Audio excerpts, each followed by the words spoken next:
Ертеде патшаның екі қызы болыпты. Патша екі қызын да жақсы көріп, қолынан келгенше оларды ештеңеден қақпай, қалағандарын жасап, айтқандарын екі етпеуге тырысады екен. Дегенмен де екі қыз өсе келе мінездері өзгере бастапты. Bir күні білімді бір адам патшаға қонаққа келіпті. Патшаның қайғылы түрін көріп, себебін сұрапты. Патша: "Дейтін бір қызым бар, дертін ешкім білмейді. Патшам, рұқсат етсең, сарайыңызға қонақ болайын. Мүмкін қызыңыздың қайғысының себебін табармын." Жарайды, кел. Жолаушы патша қуана рұқсат етіпті. Сол күннен бастап саяхатшы екі қызда патша рұқсатымен жасырын аңди бастапты. Қараса екеуі түнде жатар алдында жастықтарының астынан бір дәптер шығарып, бір нәрселер жазып, таңертең жазғандарын оқып, орындарынан тұрады екен. Саяхатшы бір күні қыздар ұйықтағаннан кейін дәптерлерін алып оқыса, кіші қыз өзіне жасалған жақсылықтарды, ал үлкен қыз тек болмашы әділетсіздіктерді жазыпты. Ертеңінде саяхатшы кіші қыздан рұқсат алып, оның дәптерін үлкен қыздың жастығының астына қояды. Таң атысымен патшаның үлкен қызы жастық астынан дәптерді алып оқыпты.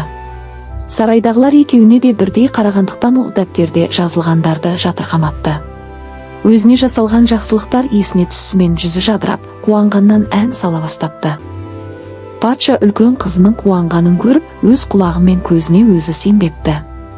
Бірден саяхатшыны шақырып, бұны қалай жүзеге асырғанын сұрапты. Өмір айнасы әлі. Оның жақсы-жақтырын ойласақ, бізге әдемі көрінер.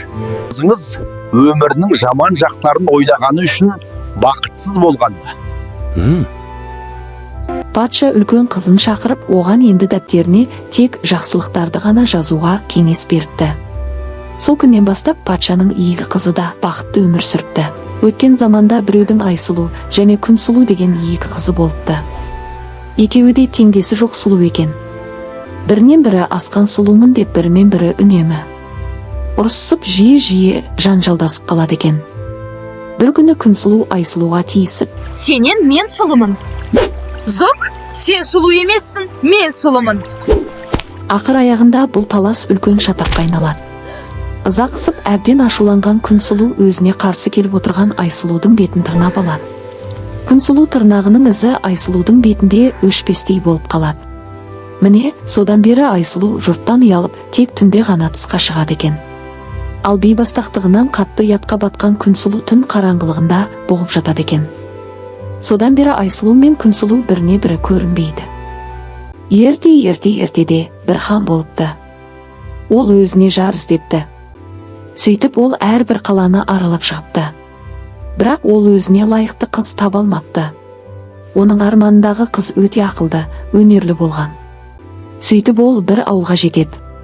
Шаршағаны сонша кетіп бара жатып, ол бір үйді көреді.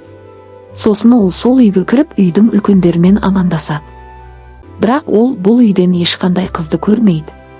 Сол кезде қария өзінің қызын шақырады. Оның қызы өзінің салған суреттерін, пісірген бәліштерін әкеледі. Сонда хан ойлайды, менің арманымдағы қыз осы деп. Ол қариядан өзінің қызын алуды сұрапты. Екеуі де баталарын алыпты. Сөйтіп осылай олар бақытты ғұмыр кешіпті.